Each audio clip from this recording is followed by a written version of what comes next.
Hello, and thank you for coming to the 10th annual Lake County Film Festival. We are here today talking about the film Nevertheless, directed by Sarah Moshman, and I would like to introduce her right now. Hello, Sarah. Hello. Happy Sunday. Happy Sunday. Thanks for having me. Thank you. Your film has a lot of upsetting and depressing topics. But I want to start out today talking about positivity on this fine Sunday where we're getting rid of our harasser in chief, and we have elected our first woman vice president. What do you have to say about that? A lot to celebrate. Oh my goodness. Yeah, I've been crying on and off all day yesterday and today. Having a daughter, having any child, son or daughter, in this moment in time is really profound. So being able to look at my almost 3-year-old and think, the world is open to you and anything that you want to do is really, really exciting. It is good for anyone with younger generation around. Obviously, it's good for the planet. And it's good for the health. It's good for our economy, hopefully. But it is something different when you have a girl. When you have a daughter.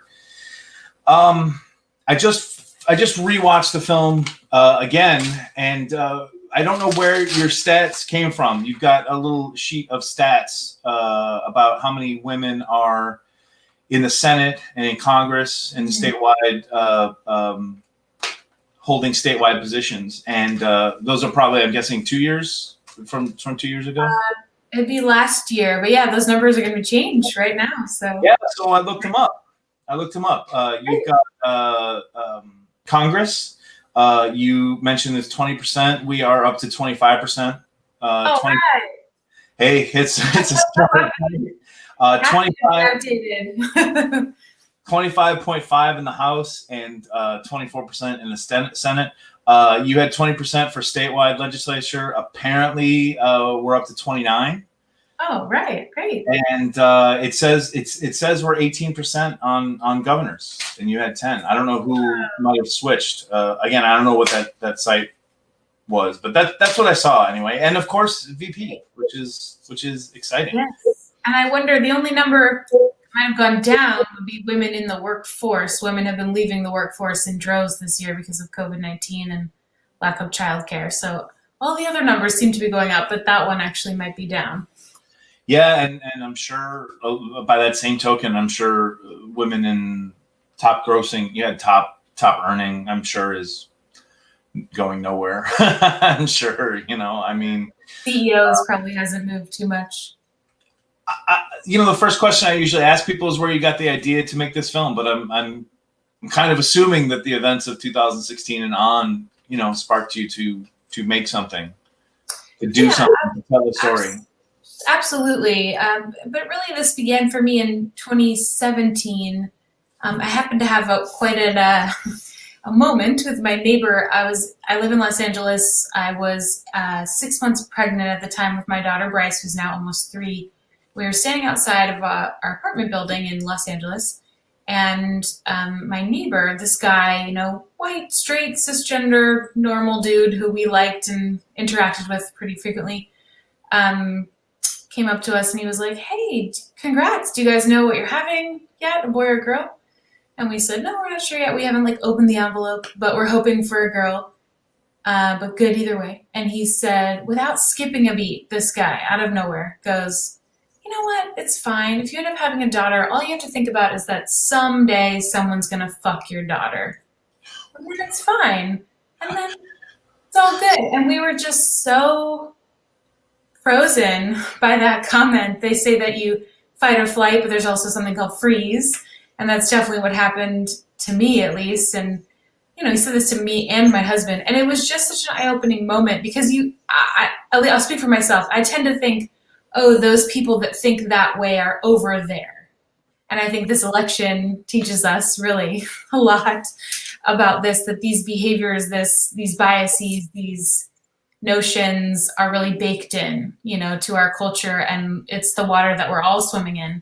And so that was really a profound moment because I couldn't believe that his first thought about the female gender, the female, that I was going to be having a girl, was that to sexualize her. She wasn't even born yet. I didn't even know she was going to be a girl yet. It was so disappointing, so eye-opening. And so that really got me thinking. And as a parent, any parent, I'm sure, feels that way of, feeling a tremendous responsibility to bring a child into the world, but specifically having the president that we had, past tense, and that profound realization that the world is just not really set up for her to succeed. And how can I try to do what I can with my voice, with my platform, with my skill set as a filmmaker to try to make the world a safer place for her to exist in. So not only that, I certainly had my own experiences being harassed, working in the television industry, and not really feeling like I had anywhere to go or no one to talk to. And whenever I would mention it to a friend or colleague, it was like, oh yeah, that's just how it is. And that just never felt right. That I was just like everybody else working hard, trying to, move up the ladder. And that was just the price that you pay as part of the admission. And that felt really unfair. And every single one of my friends had a story, being harassed or disrespected, violated, in some cases assaulted, in or around the workplace, even in school. So that just really sort of all came together for me in 2017. And so I really did the only thing I know how to do, which is pick up the camera and get to work. So I scheduled a bunch of interviews in the fall of 2017 with employment attorneys and human resource representatives and diversity and inclusion managers, as well as brave men and women willing to share their story. And I didn't really know what I was making at first. I just started asking and learning through getting people on camera, and it was really more of a dialogue than an interview, I'll say. And I learned so much from that first kind of round of interviews, and it just so happened to coincide with when the Weinstein story broke. Our first shoot day was like the day before the Weinstein story broke. And then #MeToo was like a week and a half later. So it was real crazy timing. Something's definitely going on in our country. I think Trump as president kicked off a lot of that, of course. But yeah, I think it was a chain of events, just wanting to combine activism and storytelling the best way I knew how. And we can certainly. Oh. Is that me? All right. Is that better? Yeah, no, you sound great. I was hearing an echo. Certainly we can get into the depressing nature of 70 million people, including many, many women voting for the harasser in chief, and the figurehead of the opposite, whatever the opposite of Me Too is. Yeah. Can you tell me about your philosophy in how you presented your material?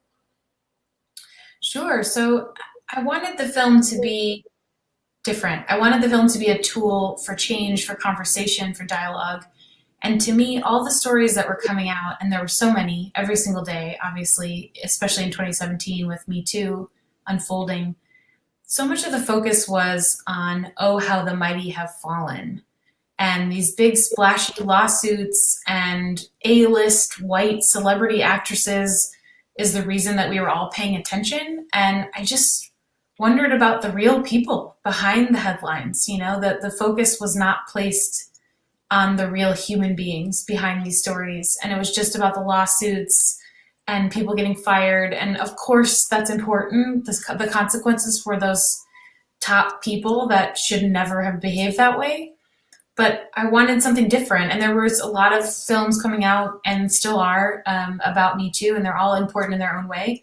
But I thought, well, the strength that I have is to sort of shine a light on the ordinary person sharing their story and how the behavior, the sexual harassment, the assault, whatever they went through, gender discrimination, hostile work environment, how that impacted them. And then I wanted to make a larger point about our society, because if we only focus on the worst possible person doing the worst possible thing, we're not really addressing the actual problem, which is our culture and our society and how it's set up, and all the things that play into that behavior, and how in some ways we all enable that behavior. Like, these things are not done in a vacuum.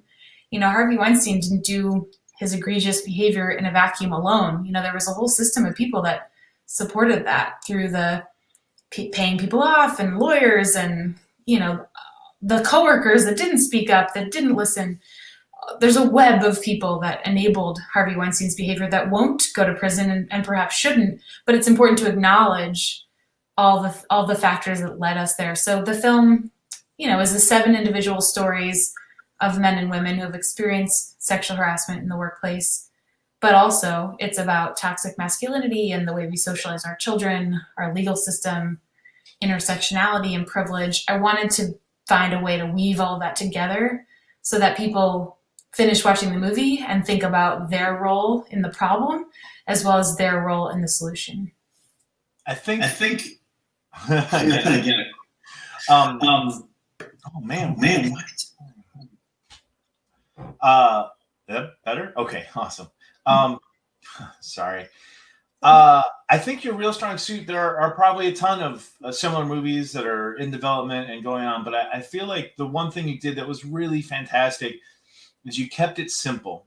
You kept it simple for everyone. You explained things. You mentioned toxic masculinity, which I've heard a lot of kickback about. At one point, somebody mentions a swinging door of going back and forth, and I've heard a lot of pushback on toxic masculinity from people who don't understand it. And the fact that you throw up a definition, the fact that you never assume that your audience already knows what you're talking about. And I think it works for both ways. Did you have a specific audience in mind? Because I feel like if you could sit a lot of men down and make them watch the film, that you would get a lot of converts. And I assume that was somewhat on purpose or...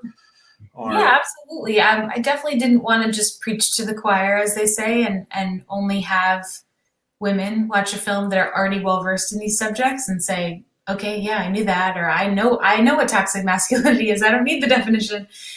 Really, by design, this film is truly meant for a workplace. It's meant for a school, an organization, a corporation to use as part of their sexual harassment training. And that's really the lens in which have always seen this film. Of course, it's cinematic and entertaining as well. That was also a goal, to not have it just be very educational and informational and kind of dry. I wanted to combine all those things, which is hard to do. But certainly, men are overwhelmingly my priority in seeing a film like this, because as we hear in the film and as we know, that nothing changes if only the people that are experiencing the behavior then watch the films like this and then know how to fix the problem. And then the people largely that are causing the problem never see a film like this or hear about it or talk about it. Then nothing really changes. And I think that happens a lot with social activist films. If you're already a climate change activist and you watch a bunch of documentaries about climate change, you're only reinforcing your own thoughts. You're going to learn more, of course, maybe get some extra tools in which to do your work. But the people that need to watch a film about climate change are those that don't recycle, things that I think that's really, really important. And that's been really profound, actually, in distributing this film is having it used as the tool it was designed to be in workplaces, in schools. So yeah, absolutely. I'm glad you bring that up, because that's very intentional. Is I don't just want women to see the film that would be like, yes, this is my experience. Of course, that's important for them to feel seen and heard, but largely for men to watch this and think, oh, I'm not a harasser. I'm not going to go assault someone, but I now see that I am also still part of this conversation and the solution. Do you have any good success stories about showing it to people? Yeah, so this year we premiered this film. I hosted my own premiere in person in Los Angeles in February, which was amazing, and I appreciate it even more now, of course, for obvious reasons. It was so magical to be in person with people. And I'm working with Was it just under the wire? It was like mid-February before the lay person like me had any idea about COVID. And I'm working with a wonderful distributor called IndieFlix. They're a Seattle-based company that really focuses on social impact and documentary and bringing films into schools and workplaces. And I've actually been working with them for the last 6 years or so on another film called The Empowerment Project.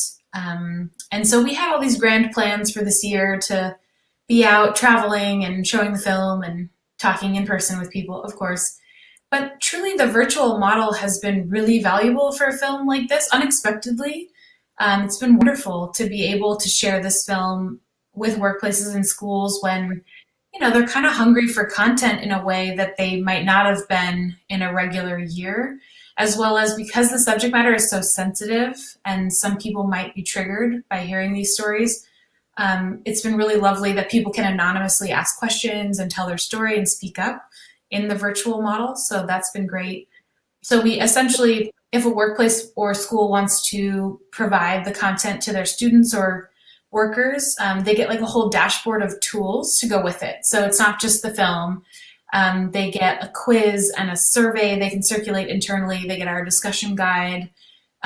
They can isolate clips from the film and have discussions around just one clip or two clips, depending on what their priorities are to talk about. So it's been really amazing, actually, to see workplaces using the film. Like if they just had an incident of harassment, the conversation is going to be a bit different than if they're kind of on the offense trying to get ahead of it and create and continue a healthy workplace. So we've kind of seen a little bit of both, of workplaces saying like, uh-oh, this is happening in our environment. Can we bring this film in as a tool to talk about it? Or things are going fine, but we know this is always a problem. And just because of COVID and virtual working, one might hope that harassment is happening less, but it's still happening. It's just different. It looks different this year. It's happening online. So we're hearing from employment attorneys that there's still a lot of harassment going on. It's just like on Zoom or via text or via email. So yeah, certainly. Or in the New York Times. Yeah. Just a so Jeffrey Toobin humor. Yes. Question. Actually, I do have a question before I move into that. You completely avoided talking about Donald Trump. Can you tell me can you tell me why?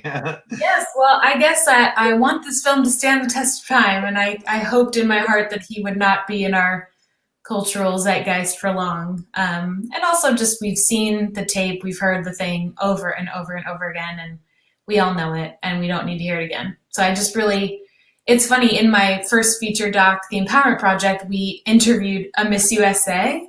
This was 6 years ago, and she mentioned Trump, just like, yeah, something, when you win Miss USA, Donald Trump is your boss. Like it was like a totally innocent statement, and we had to take it out because he's such a polarizing person. And so I was like, I'm not making that mistake again, especially in this scenario. I just, wanted nothing to do with that story, that energy. I mean, even Harvey Weinstein, we barely mention him like once or twice in the film, because again, it's really not about those people. It's about the culture and the society and the people behind the headlines rather than those guys. Someone does mention locker room talk in the film, and from the get-go, that just mystified me. I played sports in high school, and certainly people talked about their exploits, but no one ever bragged about sexually assaulting people. That I mean, in 4 years of locker rooms, that would be something shameful to say. And this is a while ago. I mean, I'm kind of old. I don't know what's changed, but I can't ever picture anyone I ever knew bragging about assault. Like the masculinity would be that she wants, right? Yeah. How does that power? I don't know. Coercion. She definitely didn't want anything to do with me, but like, how is that a brag? I don't understand. Never understand. And what women talk about in the locker room couldn't be further from that. So. Certainly. there are still some gender differences. I'm trying to figure out why power structures. I understand why power structures protect themselves, but I don't understand why the top power structure is protecting this. This really occurred to me. I mean, we talk about it a lot in police brutality and justice reform, but I don't understand why the police chief. I mean, I guess it's more understandable why the police chief is sticking up for his people that are hurting civilians, but I don't understand why the boss on an assembly line cares, where can't do the simple work when she asks to move to a different line. Yeah. That whoever is harassing her is not part of the power structure. Why is the power? I mean, this goes with cops. Why is the power structure protecting someone when you know at this point that there's going to be a backlash that is going to cause you more? You know, the company knows that if a lawsuit comes about this assembly line worker, that it will cause more damage than just cutting off the problem before it starts. Right.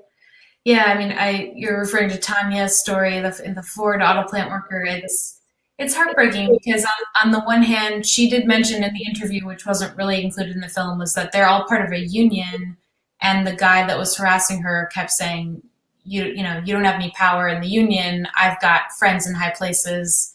But it wasn't just this one guy. I mean, this continued to happen to her from multiple people over the years. It was just the way the environment is set up. You know, it's just the culture of working at that assembly line. And it just seems like the leadership seems to have a disrespect for the worker and not taking these claims seriously. And she's in the middle of a lawsuit now. And there have been lawsuits where the victims have been paid, but it's just, yeah, it's a wonder that how these massive companies, corporations don't have a better structure in place to field these complaints and just to remove someone from a situation that seems like such a basic thing. If there's a problem, whether you believe them or not, separate them, you know, so that things can improve. So I don't know. The dispatcher, I feel like, was in a similar situation. You know? Yeah, that was crazy. Patricia Brooks, I mean, she had worked at the San Mateo Police Department for 10 years. They were a family. They went to each other's houses for barbecues. She had won an award being like the best in the county at what she did. And then here we are when push comes to shove and one of the guys, you know, assaults her, essentially gropes her. And she says, hey, this happened to me. She immediately spoke up, told her supervisor. It was like she was brought into the interrogation room, not the guy. And it was just, I think that was, she said, the hardest part. It wasn't the grope itself. It was the reaction to the retaliation, the feeling like an outsider in this place where you thought you were all family. Like that was the most painful part. And I think that happens to a lot of women. You're like, oh yeah, I should speak up. I'm a strong woman. I'm going to say something. And then to see your friends turn on you. And it wasn't just the guy and the supervisor. It was like their wives and their families. And for her to be completely ostracized was really, that's why in the film she says I would throw up in the parking lot before I would go to work. So it wasn't the act itself. It was all of the fallout from it.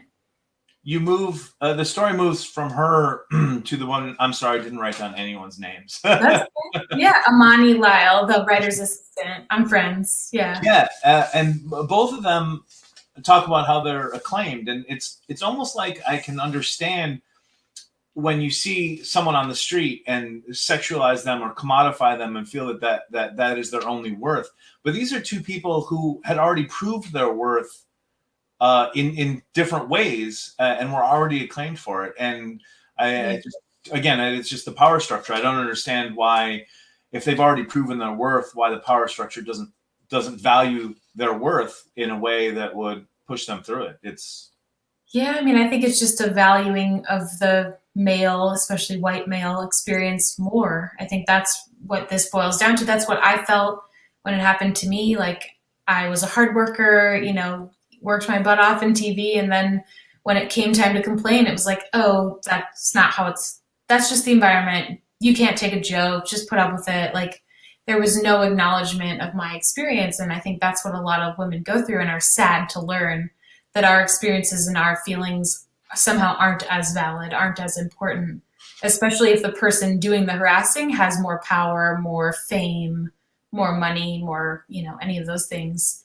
Suddenly your experience is less valuable. So yeah, it's really heartbreaking what happened to Amani, what happened to Patricia, and hopefully the Me Too movement is steering us in a better direction, but we have to be diligent. We have to hold accountable our supervisors, our managers, and the culture in order for things to really change. When the Me Too movement came out, well, someone in here says everyone has a story. Hmm. And I do know some men who are just doubters. They exactly what you're talking about here. The swinging door. It's dangerous world for men.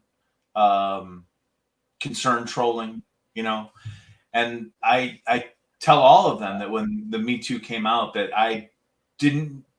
We hear stats about 1 in 3 women are sexually assaulted, and I think those are wildly inaccurate because when Me Hmm. Too came out, I don't know a single woman that I felt was close enough to me to tell me such a thing who had not told me such a thing. 100% of the women I am close enough with have told me that. Um, why do you think it is so hard for people to understand intersectionality and privilege? Well, I think I mean, if you're talking about the men who say, "Oh, it's not as bad, it's not happening," that's just it's such a painful thing to do, is to erase someone's experiences by saying like it's not that bad or it's not happening to everyone. When it can be perhaps the most traumatic thing in your life, or something that has made you feel less than your whole life. I think this aligns very well with the Black Lives Matter movement and saying like, oh, racism isn't that bad. You can't say that if you're white. Like you cannot, that is not in your purview to say how good or bad our country is at racism. It's time to listen if you're on the privileged side of that conversation. So I think it's deeply painful for people to think about their own privilege, whether we're talking about men to women or white people to people of color. I think it makes you feel bad, like you were somehow raised wrong or that you are a bad person. It challenges deeply our values, and I think for some people that can be really hard thing to face. So you'd rather just push it away and say it's not happening, or that you're a good person. Like we all believe we're the hero of our own story, right? So suddenly someone's coming along and saying, no, you have been existing in this system and benefiting from racism or benefiting from sexism. Nobody wants to hear that. Nobody wants to admit that's true. But I think that's the deeper, harder work that we all need to do, and think about at what intersection we sit in terms of privilege. So I have privilege as a white person in America, but I might have less privilege than a white man in America. But I have more privilege than a person of color in America. So it's like thinking about what intersection you sit at with your privilege and how you can be an allyship to those marginalized groups that don't have as much privilege as you do, whether that means standing up to that crazy uncle you have who's pretty racist at Thanksgiving, or donating to a cause, or protesting. Like it's going to look different for each person, or picking up a book and learning about how to be anti-racist or how to be actively not sexist. This is not fun work, right? This is not fun. But that's what has to happen truly for our society to be more equal. And I think those are the kinds of conversations that need to be happening in our schools, before people get to the workforce, but then certainly when they're in the workforce, having the tools to talk about these pretty complex themes, and it's an ongoing process. You don't just suddenly check the box that you're not sexist anymore, or you check the box that you're anti-racist. It's a lifelong journey because we've all been raised in this culture and swimming in these waters. And by the way, women can be sexist too. It's women can be, as we're seeing in our very much in our society in real time. A lot of white women can be the loyal foot soldiers of the patriarchy. So this is complex stuff. It's not a men versus women. It's not a binary linear conversation. It's complex. And so I think the more we examine these systems and our positions of privilege, the better and more equal citizens we can be to each other. So it's complicated, and I can understand how, if you're like, that's a sexist comment you made, someone would be like, no, it's not, or I didn't mean it that way. But it's really time to listen when someone tells you that. If someone said, hey, what you just said was really racist, instead of me being like, no, it wasn't, you could say, wow, how? Can you please help me understand how I hurt you? I'm sorry that I hurt you. How can I be better? So, that takes empathy and time and learning and listening. And those are not typically in line with our toxic masculinity culture. So it's a tricky line to follow. But that's what we're in for, truly, if we want to eradicate racism and sexism, is these conversations. Um, oh boy, it was just there, and then it just disappeared. The first steps don't seem hard. To just listen is not a hard thing. I remember what it was. Because of the election, I had a friend who made a statement that really resonated with me. He was talking about Jews that support Trump versus the rest of us, and he said it feels like the people looked at the Holocaust, and some people said, let's make sure that never happens again. And other people said, well, if that's going to happen again, let's make sure I'm the one that's in charge of the whip. That I'm the one that's going to push you. And when you see 50 whatever % of women vote for Trump, that's what it feels like. It's like, right. If I'm going to be tread upon, then all the other women here might as well be tread upon, Yeah. If I don't think I should have autonomy over my body, I don't see why any other woman should have autonomy over their body. And it seems like an impossible hurdle, Right. So, all right. So we did move into a downer. We did move into a downer pretty well. The story of the school in Evanston. You're from Evanston, is that right? My old middle school. So you're not too far away didn't grow up too far away from Lake County. No, very close. Yeah, cool. One county. What'd you say? One county? Yeah, I mean just county. Yeah. County, Lake County. What's the difference? Yeah. I do get a lot of positivity out of if there's one thing I teach my kids, it's to question authority. They get homework that comes in and it says, the definition of a law is something that keeps people safe. And I have to sit down and explain that that's not what a law is at all. A law, the correct definition is, a rule that people in authority have decided is the right thing to do. Nice. It's very heartening to hear that that change was made there.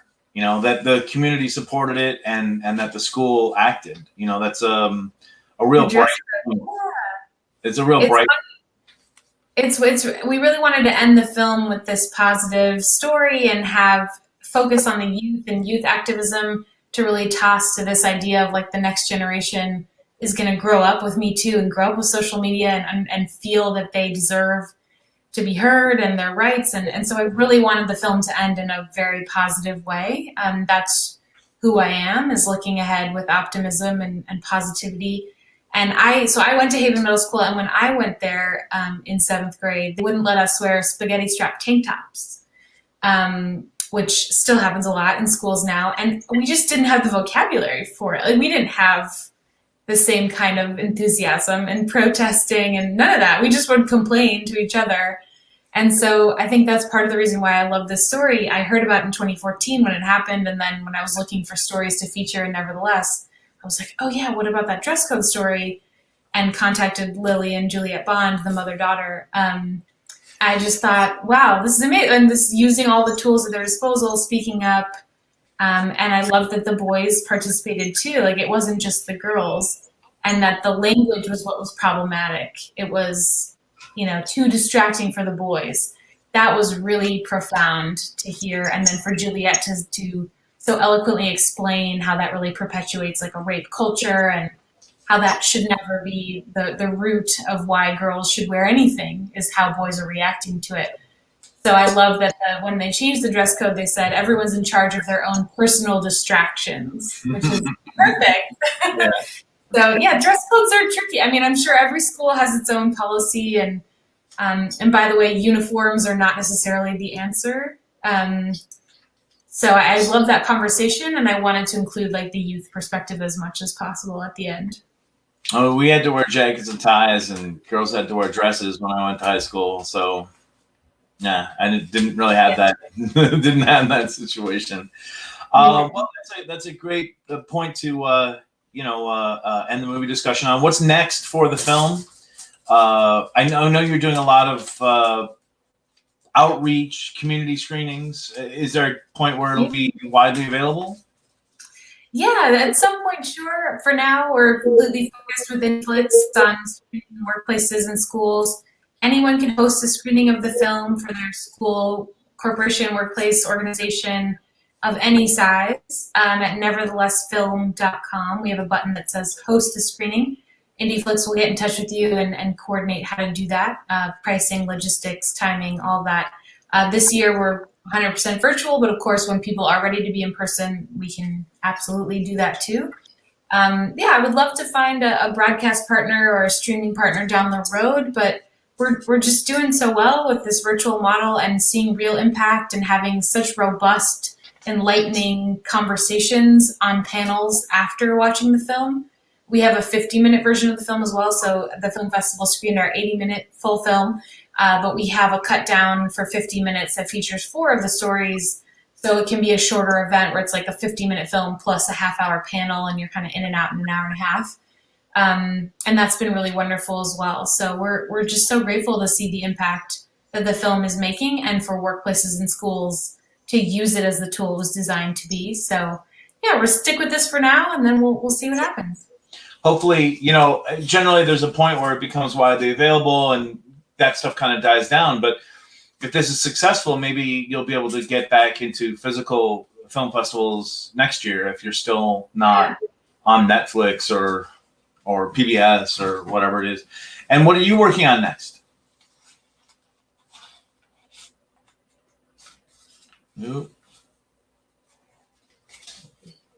Oh, hey. This is my book. It's called Empowered Filmmaking: How to Make a Documentary on Your Own Terms. And since I couldn't make a film, that's my daughter Bryce.